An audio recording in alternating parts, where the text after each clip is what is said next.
Pak Jun, kalau kita melihat saat ini seperti yang Bapak bilang tadi, kira-kira apa yang urgent, yang mungkin kebutuhan masyarakat, walaupun memang Bapak di bidang transportasi ya, tetapi ada korelasinya dengan kebutuhan masyarakat dan itu mempengaruhi terkait dengan inflasi gitu Pak.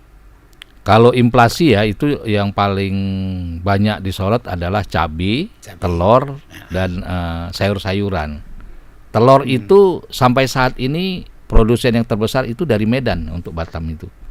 Itu cukup besar yang dari Medan ke Batam dan ke Bintan. Karena kalau kita sampaikan bahwa kenapa telur ini tidak bisa diternak di Kepulauan Riau atau di Batam ataupun di Bintan. Ya. Ini saya pernah tanya sama salah satu pengusaha ternak itu, ada bahan makanan yang bisa mengakibatkan kosnya cukup tinggi. Jadi lebih baik dia di petelurnya itu di Medan itu. Tapi kalau ayam potong itu di Bintan sudah ada.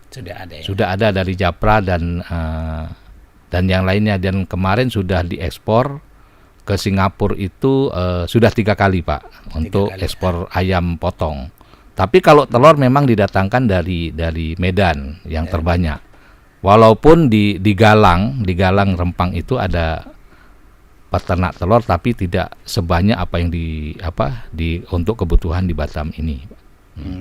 Dan apalagi juga mungkin di Galang kan udah digusur ya.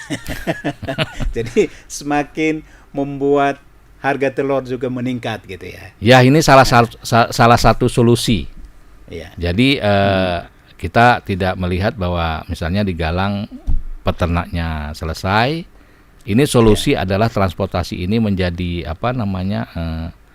sangat dibutuhkan khususnya di Provinsi Kepulauan Riau yang terkait dengan kebutuhan angkutan untuk 9 bahan pokok, baik itu dari Jawa melalui Jakarta dan dari Medan, Sumatera Utara menuju Batam dan Bintan. Karena beberapa waktu yang lalu dalam rakor inflasi yang dipimpin oleh Bapak Presiden terkait dengan produsen dan bagi yang menerima kebutuhan, agar bagi yang produsen memiliki hasil yang banyak untuk dapat disalurkan kepada yang membutuhkan. Jadi saling membutuhkan. Ini instruksi Presiden bahwa terkait dengan kebutuhan 9 bahan pokok jangan sampai di daerah yang lain sudah siap, yang satu belum terkendali. Ini harus kita sama-sama mencari solusi. Ya, ini salah satunya adalah RoRo yang diinisiasi oleh operator swasta, ini swasta murni Pak. Jadi murni, tidak melibatkan pemerintah, dia murni, komersil. Dia menyampaikan kalau misalnya animo untuk kebutuhan itu meningkat, mereka akan menambah kapal lagi. Jadi misalnya satu, dia akan menambah kapal satu lagi untuk cross lah, yang satu ke sana, yang satu lagi balik ke sini gitu Pak. Oh, itu dia ya. Jadi kalau misalkan mereka melihat pasar dulu ya, tes pasar seperti apa sebenarnya gitu ya. Tapi nanti bisa dijelaskan Pak Junedi seperti apa sebenarnya pertemuan kemarin dengan pihak pengelola ini. Nanti setelah iklan bisa disampaikan. Baik. Ya.